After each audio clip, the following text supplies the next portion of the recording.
தேவனுடைய நாமம் மகிமைப்படுவதாக. வேதத்தின் பதில். கிறிஸ்துவுக்குள் அன்பானவர்களே, உலகத்தை ஜெயிக்கிறவன் யார்? சங்கீதம் 75 அதிகாரம் 6 வசனம். கிழக்கிலும் மேற்கிலும் வனாந்திர திசையிலும் இருந்து ஜெயம் வராது. நம்முடைய வாழ்வில் நமக்கு ஜெயம் தருகிறவர் தேவன் ஒருவரே. தேவனை நாம் பற்றி கொள்ளும் பொழுது, அவர் மீதாக நம்முடைய நம்பிக்கையை வைக்கும் பொழுது, அவரை விசுவாசிக்கும் பொழுது நாம் ஜெயத்தை பெறுகிறோம். நம்மை சுற்றிலும் இருக்கிறவர்களுடைய நட்பினால் அல்ல, நமக்கு தெரிந்தவர்களால் அல்ல. கிழக்கிலும் மேற்கிலும் வனாந்திர திசையிலும் இருந்து ஜெயம் வராது. 1 யோவான் 5 அதிகாரம் 4 வசனம். தேவனால் பிறப்பதெல்லாம் உலகத்தை ஜெயிக்கும், நம்முடைய விசுவாசமே உலகத்தை ஜெயிக்கிற ஜெயம். கிறிஸ்துவுக்குள் அன்பானவர்களே, நாம் தேவனால் பிறக்கிறோம் என்றால் தேவ சித்தம் உள்ளவர்களாக, தேவனுடைய சிந்தனையுள் உள்ளவர்களாக, தேவனுடைய கட்டளை, கற்பனைகள், நியாய பிரமாணங்களை கடைபிடிப்பவர்களாக நாம் இருப்போம். தேவனால் பிறப்பதெல்லாம் உலகத்தை ஜெயிக்கும், நம்முடைய விசுவாசமே உலகத்தை ஜெயிக்கிற ஜெயம். நம்முடைய விசுவாசமாகிய இயேசு கிறிஸ்துவை நாம் பற்றி கொள்ளும் பொழுது நிச்சயமாக நாம் உலகத்தை ஜெயிப்போம். 1 கொரிந்தியர் 15 அதிகாரம் 57 வசனம். நம்முடைய கர்த்தராகிய இயேசு கிறிஸ்துவினாலே நமக்கு ஜெயம் கொடுக்கிற தேவனுக்கு ஸ்தோத்திரம். கிறிஸ்துவுக்குள் அன்பானவர்களே, இயேசு கிறிஸ்துவானவர் நம்முடைய பாவங்களுக்காக தம்மையே முழுமையாக அர்ப்பணித்தார். நம்மை பிதாவோடு ஒப்புரவாக்க அவர் இந்த உலகத்தை ஜெயித்தார், உபத்திரவங்களை ஜெயித்தார்.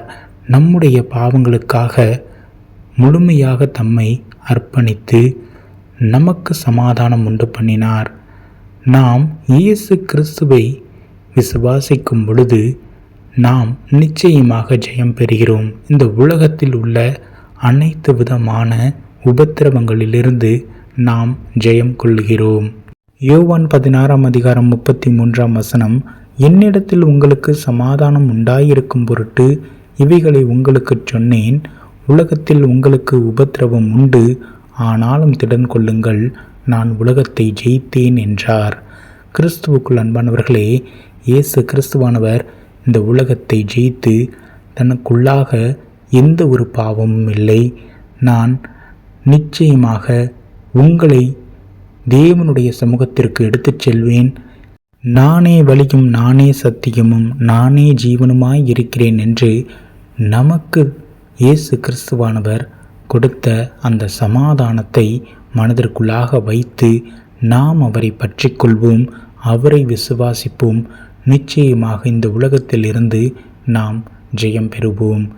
1 யோவான் 5 அதிகாரம் 5 வசனம். இயேசுவானவர் தேவனுடைய குமாரன் என்று விசுவாசிக்கிறவனே அன்றி உலகத்தை ஜெயிக்கிறவன் யார்?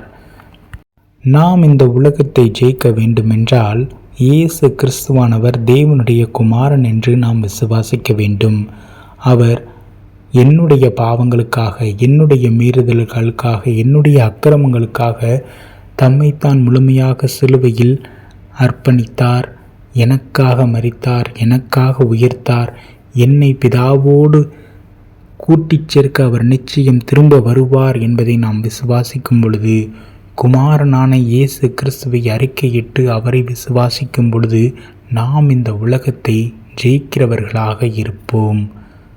நீதிமொழிகள் 21 அதிகாரம் 31 வசனம். குதிரை யுத்த நாளுக்கு ஆயத்தமாக்கப்படும், ஜெயமோ கர்த்தரால் வரும்.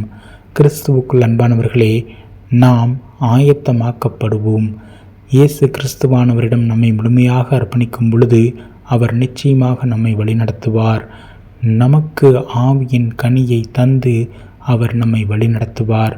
நமக்குள்ளாக அன்பு, சந்தோஷம், சமாதானம், நீடிய பொறுமை, தயவு, நற்குணம், விசுவாசம், சாந்தம், இச்சையடக்கம் ஆகிய கனி நமக்குள்ளாக பெருக அவர் நமக்கு நிச்சயம் உதவி செய்வார்.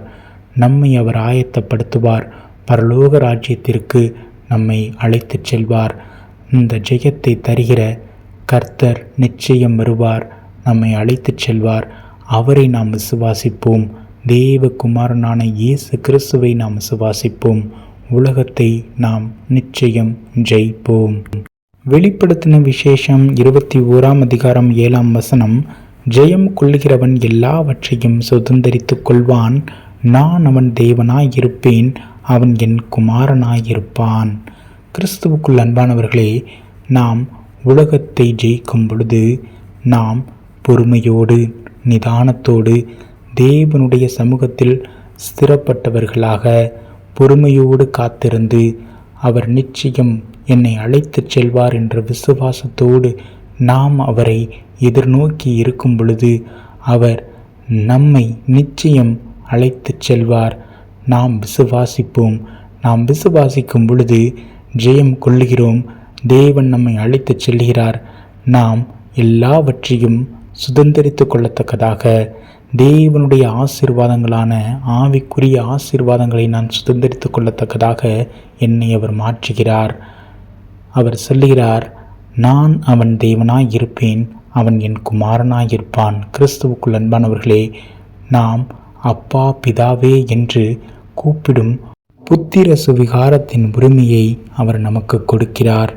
நாம் உலகத்தை ஜெயிக்கிறோம், தேவனோடு ஒன்றிணைகிறோம். நாம் தேவகுமாரனை விசுவாசிப்போம். அவர் நம்முடைய தேவனாயிருப்பார், நாம் அவருடைய குமாரனாயிருப்போம். கிறிஸ்துவுக்குள் அன்பானவர்களே, நாம் இயேசு கிறிஸ்துவான தேவகுமாரனையே விசுவாசிப்போம். உலகத்தை ஜெயிப்போம். ஆமீன்.